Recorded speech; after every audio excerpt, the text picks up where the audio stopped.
have dialed has been changed. The new number is Friday, October 14th, 2022. You're tuned into the Time Capsule. I'm your host, Nathan Buenteo. What's really going on? Man, it's been a long week.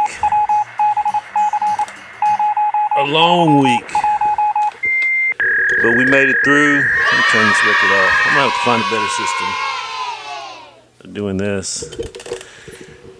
How y'all doing today? I'm alright. Hope you had a good week.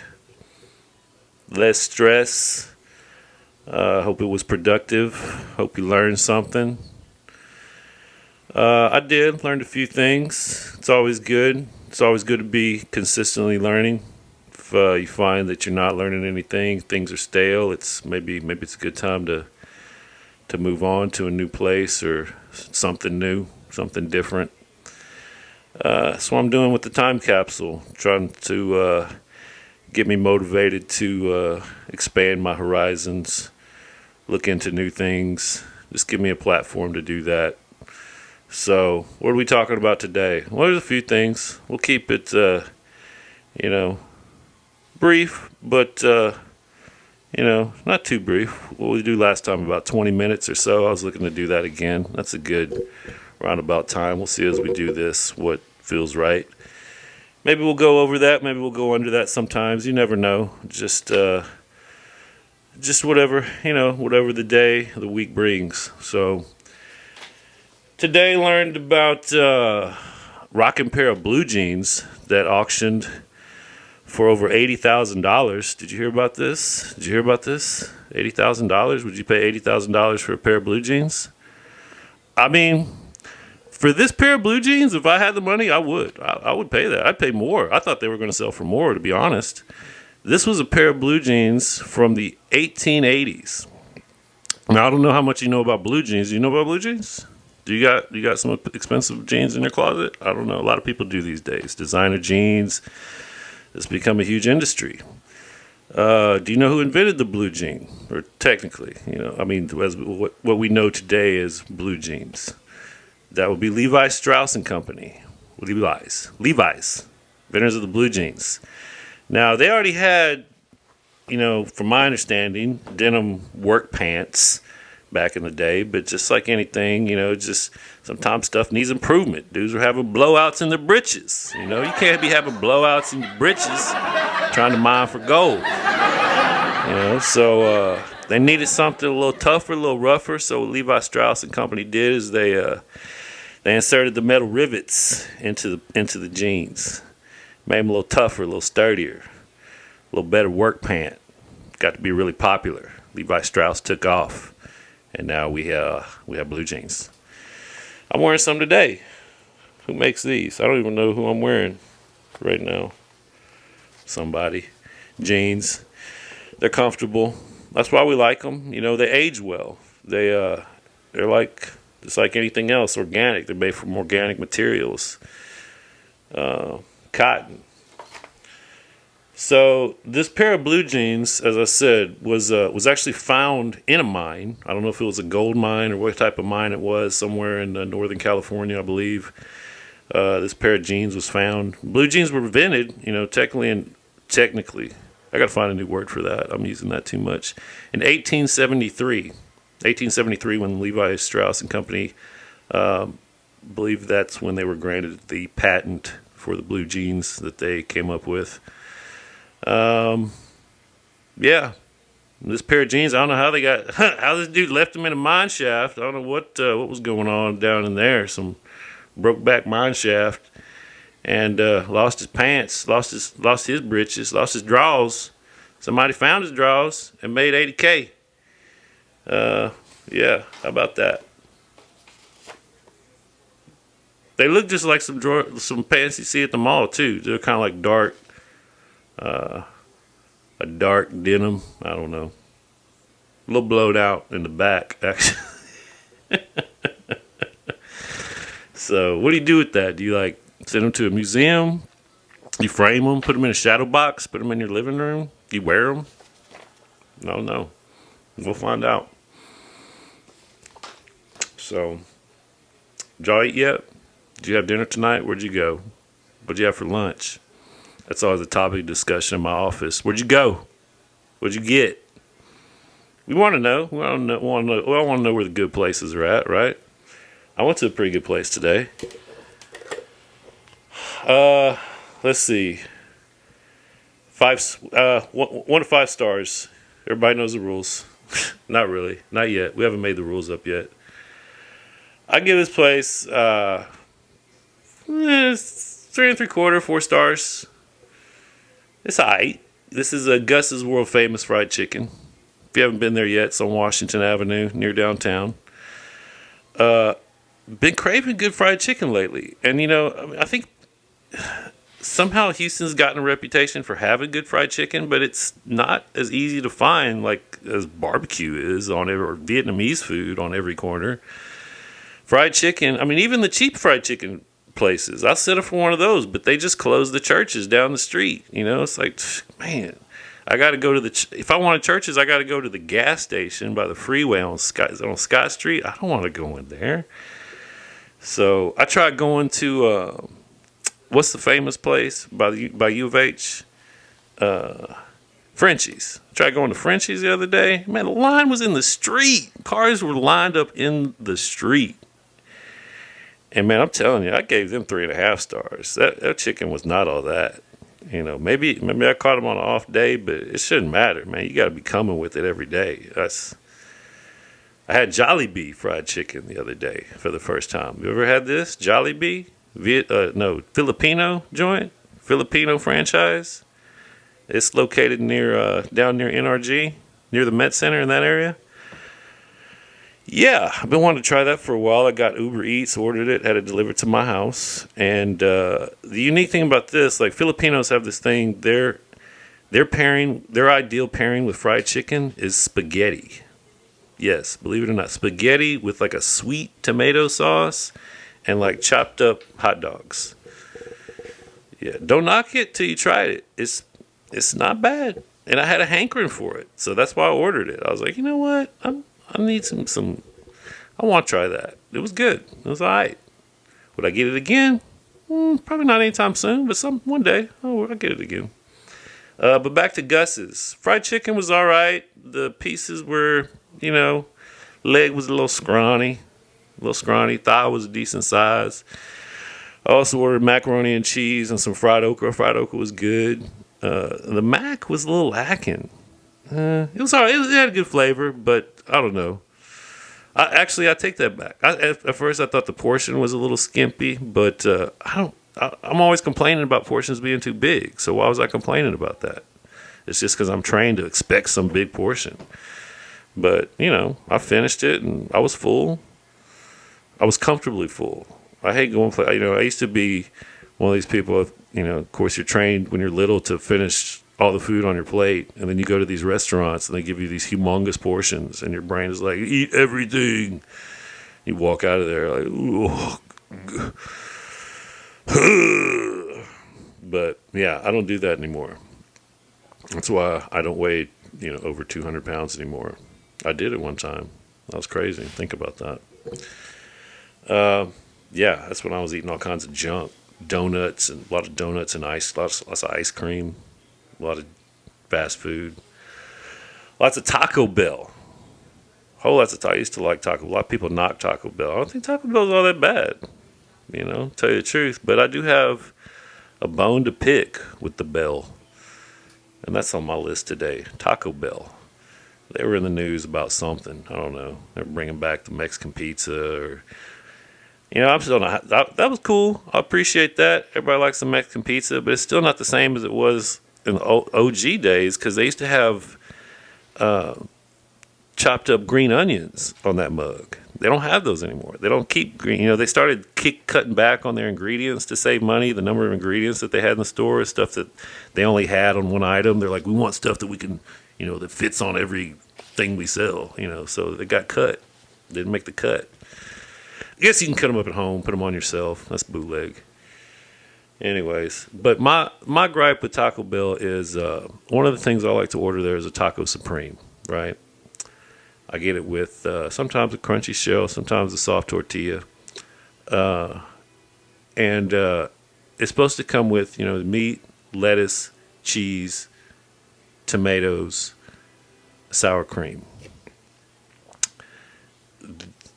They always, and the unique thing that makes the Supreme a Supreme is that it comes with tomatoes and sour cream. The regular taco just comes with meat, cheese, and lettuce. Okay? You got me? You following me?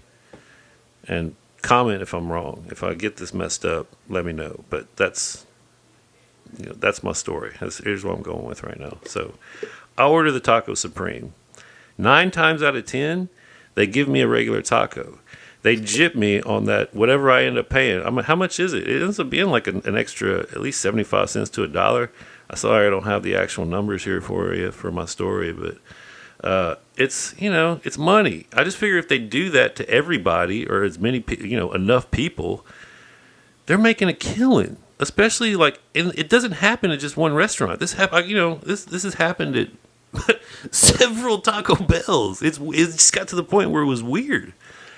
I was like, why is this happening? Why is so I was convinced that there's a conspiracy amongst Taco Bell owners in the Southwest United States to not give people Taco Supremes when they order them, but just to give them regular tacos. And so they save money on sour cream and tomatoes, and they think nobody noticed. They're like, they don't care. They won't know. Just give it to them. What are they going to do? Come back, complain? If they come back and complain, okay, yeah, give them a taco. But who knows? Nobody does that. Because you're like, I don't want to do that. I don't know what they're going to do to my food. I go back and say something. I just go home and eat it. And then be like, I'm never eat. It's like, you eat every experience eating a Taco Bell is like when you're hungover. You're like, I'm never going to do that again. Oh, why did I do that? Why? Yeah, and then you're right back at it next week. What's your Taco Bell? Jack in the Box? That's another one. Terrible. Garbage. But sometimes, out of convenience, you slip in there. Next thing you know, you're going back. You're like, oh, I didn't know they had this now. Oh, I got to come back here. They're like drug dealers, man. They get you hooked. Dog. Taco Bell. If that happened to you, if you have an experience where you've ordered a Taco Supreme and you just got a regular taco, let me know. I want to start. We're going to mount a class action lawsuit. I'm going to call Jim Adler, the tough, smart lawyer, the Texas Hammer, his son Bill Adler. Yeah. Let me know. Maybe who knows? Maybe they could have, maybe they like tacos. I don't know. The Metaverse. Y'all know about this? Y'all been there? Y'all visited the Metaverse? You got a ticket? Ticket to the Metaverse is a headset, an Oculus VR virtual reality headset. I actually invested in one of these. I don't have it here with me. I'll show y'all that one of these days. And it just plugs you into their VR world that they've set up. It's a what's the word for it? It's a proprietary software, virtual reality world that they have where you can go and meet other people. And I actually haven't really dove into that part of it, the social networking interaction aspect where you're hanging out and talking to other people. I just wanted the VR headset to look at VR movies, which they have some really cool stuff. I mean, you can travel the world, basically. You feel like you're there. It's in 3D.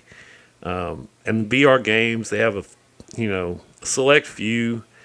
But I got kind of worn out on those after a while. There's a virtual reality graffiti writing game called King Spray, which was the main reason I invested in it, to kind of check that out, to see how realistic that was. And it's amazingly realistic. I mean, you feel like you're actually painting a wall. But there is drawbacks. I mean, you've got this big, bulky headset on your head, and like trying to do that for 30 minutes to an hour, it gets pretty straining on your eyes. It gets kind of tiring. It gets kind of like disorienting. You start sweating. You're getting hot, and like you get a little dizzy. You know, I had some instances where I got a little motion sickness, got a little nauseous, had to take it off, and just like sit down. Like, whoa, that was interesting. You can't do that for too. You obviously can't do this for too long. And so that's one of the drawbacks. And, that's what people are finding as they're putting this thing out and more people are using it or trying to use it. One of the main drawbacks actually is there's just not enough to do on it. Kind of as much as there is on there, you eventually it runs its course and you just get kind of bored. And you're like, I'm just going to go do real life stuff. But it is cool. It's worth a couple bills. That find one used. That's what I'd recommend. Don't go buy one new. Pay the full price. There's somebody out there that got tired of it really quick and they're trying to sell it. For probably $200. You can find one. I would think maybe less. Make them a deal. Offer them $150. See what they say. That's how it works. You can barter on these things. The interesting thing I found out today about virtual reality and augmented reality is that it's becoming an even bigger part of our world even faster than you think. And I've known this for some time. I have a friend who's in the tech industry. He kind of he can't really talk about a lot. I can't tell you who he works for or what he does. He signs confidentiality agreements. But I've known for a long time that this is the future. Not necessarily virtual reality, but augmented reality. And there's a difference. If you don't know the difference between the two, VR, virtual reality, is like when you have that headset on and you're in a totally different space. You can't see where you're at physically, locally. You're transported to another space. Augmented reality, the devices used with that are typically more like glasses or sunglasses. You can see through them and you see your current surrounding space. And then there's other holograms that are projected into that space. Your space is then augmented. That's augmented reality. And it can do more than just, scan in Pokemon characters. It can bloop, show a TV screen, bloop, show your text messages, bloop, show a video screen of someone you're talking to on a Zoom meeting, bloop, show a 3D rendering of a house that you're planning to build on an empty lot. What is that going to look like right here? Let me see. Bloop, whoa, yeah. Well, what does it look like if we mirrored the floor plan? Bloop. Oh, I like that. Let's put in some sidewalks. Bloop, and a mailbox. Bloop. So you'll be able to do this, and you will be doing this. And then you'll go inside the house, and you'll put the glasses on, and you'll say, what kind of furniture can we put in this room? And you'll be looking at the room, and then you'll just start plopping in, like a video game, different choices for furniture and textiles and, all kinds of stuff. So it's coming. And how do I know it's coming? Because who's the first adopters of new technology? Before it gets to the general public, it's usually first, kind of researched and used by the government. In a lot of cases, the military. Well, big news on that front. The U.S. military and Microsoft have just agreed upon a 10-year. Get ready for this. Are you ready? Are you ready for the numbers on this? The price tag? 10-year, $21.9 billion contract. That's $21.9 billion. $22 billion. 22s. $22 billion contract. For what? They're paying Microsoft $22 billion for AR headsets. They're going to play video games for $22 billion. Billion. I said billion. Again, did you hear that? That's with the B. B as in big boy bucks. 21.9 billion for 120,000 VR AR devices. That's 120,000 AR devices. That's a lot. That's a lot of headsets. So why so many? And then you ask yourself, well, how many soldiers how many people how many active military personnel do we have? There are currently approximately, according to my numbers, 1.3 to 1.4 million active duty soldiers. Approximately 1,388,000 active duty soldiers in the United States of America. It's speculated that 10% of those see active combat. 10% of 1.4 million is 140,000. 140,000. So basically, it looks to me that they're trying to, supply headsets, devices to every combat soldier. So it's going to be your basic, gear going into war, going into battle. As common as your rifle, your helmet, your flak jacket, you're going to have your AR headset. And again, it's just the next step, the next step in the evolution of technology. As things become just less expensive to produce, they're becoming more available.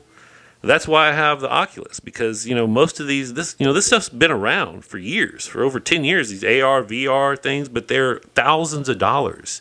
You need a whole separate computer to process the software to run them.